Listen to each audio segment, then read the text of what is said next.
ಮಣ್ಣು ಎಂದರೇನು? ಮಣ್ಣು ವಿವಿಧ ಅಂಶಗಳನ್ನು ಒಳಗೊಂಡಿರುವ ಜೀವಂತ ಪದಾರ್ಥವಾಗಿದೆ. ಕೆಲವೊಂದು ಅಂಶಗಳು ಮತ್ತು ಅವು ಹೇಗೆ ಪರಸ್ಪರ ಒಗ್ಗಿಕೊಂಡು ನಡೆಯುತ್ತವೆ ಎಂಬುದು ಸಸ್ಯದ ಆರೋಗ್ಯವನ್ನು ನಿರ್ಧರಿಸುತ್ತದೆ. ಮಣ್ಣು ಮರಳು, ಹೂಳು ಮತ್ತು ಜೇಡಿಮಣ್ಣಿನಂತಹ ಖನಿಜಾಂಶಗಳನ್ನು ಹೊಂದಿದೆ. ಮಣ್ಣಿನಲ್ಲಿರುವ ಖನಿಜಾಂಶಗಳ ಪ್ರಮಾಣವು ಅದರ ವಿನ್ಯಾಸವನ್ನು ನಿರ್ಧರಿಸುತ್ತದೆ.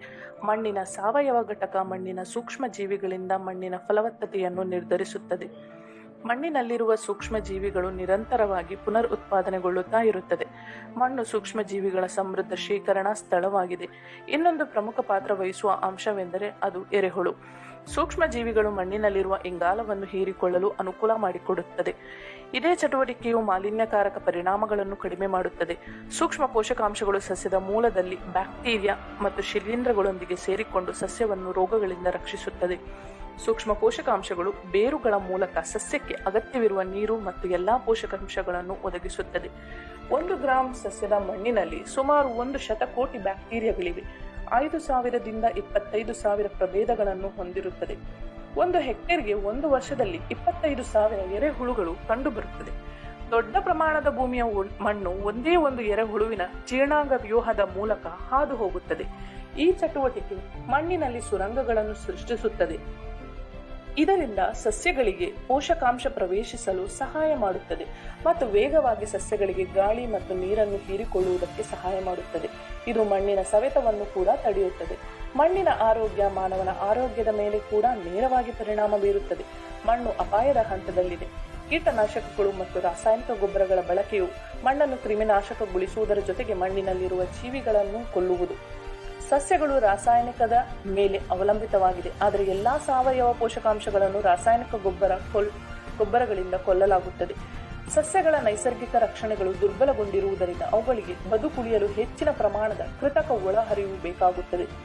ಮಣ್ಣು ಒದಗಿಸುತ್ತಿದ್ದ ಉಚಿತ ಮತ್ತು ನೈಸರ್ಗಿಕ ಸೇವೆಗಳನ್ನು ಆನಂದಿಸುತ್ತಿದ್ದರು ನಮ್ಮ ರೈತರು ಈಗ ರಾಸಾಯನಿಕಗಳ ಮೇಲೆ ಅವಲಂಬಿತರಾಗಿದ್ದಾರೆ. ಈ ರೀತಿಯ ಅವಲಂಬನೆಗಳು ಒಂದು ಕೆಟ್ಟ ಚಕ್ರವನ್ನು ಸೃಷ್ಟಿಸುವುದರ ಜೊತೆಗೆ ಒಂದು ಸಸ್ಯವು ಅನಾರೋಗ್ಯಕರವಾದಾಗಲೆಲ್ಲ ಹೆಚ್ಚೆಚ್ಚು ಉತ್ಪನ್ನಗಳನ್ನು ಖರೀದಿಸಲು ಹೆಚ್ಚಿನ ಹಣದ ಅವಶ್ಯಕತೆ ಇರುತ್ತದೆ. ಇದು ಜೇಬನ್ನು ಖಾಲಿ ಮಾಡುವುದರ ಜೊತೆಗೆ ಸಾಕಷ್ಟು ಆದಾಯವನ್ನು ನೀಡುವುದಿಲ್ಲ. ನೈಸರ್ಗಿಕ ಪೋಷಕಾಂಶಗಳಿಂದ ವಂಚಿತವಾದ ಸಸ್ಯಗಳು ಕೆಳ ಗುಣಮಟ್ಟದ ಹಣ್ಣುಗಳನ್ನು ಮತ್ತು ತರಕಾರಿಗಳನ್ನು ಉತ್ಪಾದಿಸುತ್ತವೆ. ಅವುಗಳಲ್ಲಿ ಜೀವಸತ್ವಗಳು ಮತ್ತು ಅಗತ್ಯ ಪೋಷಕಾಂಶಗಳು ಕಡಿಮೆ ಇರುತ್ತವೆ. ಈ ಹಣ್ಣುಗಳು ಮತ್ತು ತರಕಾರಿಗಳು ಹಾನಿಕಾರಕ ಕೀಟನಾಶಕದ ಅಂಶವನ್ನು ಕೂಡ ಹೊಂದಿರುತ್ತದೆ. ಈ ಸಮಸ್ಯೆಗಳನ್ನು ನಿವಾರಿಸಲು ಪರಿಹಾರಗಳು ಇವೆ. ವಿಭಿನ್ನ ರೀತಿಯ ಪೌಷ್ಟಿಕಾಂಶದ ಅಗತ್ಯಗಳಿಗಾಗಿ ಅನೇಕ ರೀತಿಯ ಉತ್ಪನ್ನಗಳನ್ನು ಖರೀದಿಸುವುದು ನಿಮ್ಮ ವೆಚ್ಚವನ್ನು ಮಾತ್ರ ಹೆಚ್ಚಿಸುತ್ತದೆ. ಬದಲಿಗೆ ಉತ್ಪನ್ನದಲ್ಲಿ ಅಗತ್ಯವಿರುವ ಪೋಷಕಾಂಶಗಳನ್ನು ಒಳಗೊಂಡಿರುವ ಸಾವಯವ ಉತ್ಪನ್ನಗಳನ್ನು ಹುಡುಕಿ ನೋಡಿ. ನಿಮ್ಮ ಕೃಷಿ ಭೂಮಿ ಲವಣಯುಕ್ತವಾಗಿ ಹೋಗುವುದನ್ನು ತಡೆಯಲು ಆದಷ್ಟು ಬೇಗ ಸಾವಯವ ಕೃಷಿಗೆ ಬದಲಿಸಿಕೊಳ್ಳಿ. ಸಾವಯವ ಕೃಷಿಗೆ ಬದಲಾಯಿಸುವುದರಿಂದ ನಿಮಗೆ ತಕ್ಷಣ ಪ್ರಯೋಜನಗಳು ಸಿಗುವುದಿಲ್ಲವಾದರೂ ರಾಸಾಯನಿಕಗಳನ್ನು ಅವಲಂಬಿಸಿರುವ ಮಣ್ಣು ಮತ್ತು ಸಸ್ಯಗಳಿಗೆ ರೋಗ ನಿರೋಧಕ ಶಕ್ತಿಯನ್ನು ಮರಳಿ ಪಡೆಯುವವರೆಗೆ ಹೆಚ್ಚು ಕಾಳಜಿ ಮತ್ತು ಪ್ರಯತ್ನಗಳು ಬೇಕಾಗುತ್ತದೆ. ಸಾವಯವ ಬಳಸಿದ ಹಣ್ಣುಗಳು ಮತ್ತು ತರಕಾರಿಗಳು ಹೆಚ್ಚು ಕಾಲ ಉಳಿಯುತ್ತದೆ ಮತ್ತು ಅದರಿಂದ ಮಾರುಕಟ್ಟೆಯಲ್ಲಿ ನಿಮಗೆ ಹೆಚ್ಚಿನ ಬೆಲೆಯನ್ನು ನೀಡುತ್ತದೆ. ನಿಮ್ಮ ಬೆಳೆ ಹೆಚ್ಚು ಎತ್ತರವನ್ನು ಪಡೆಯುತ್ತದೆ.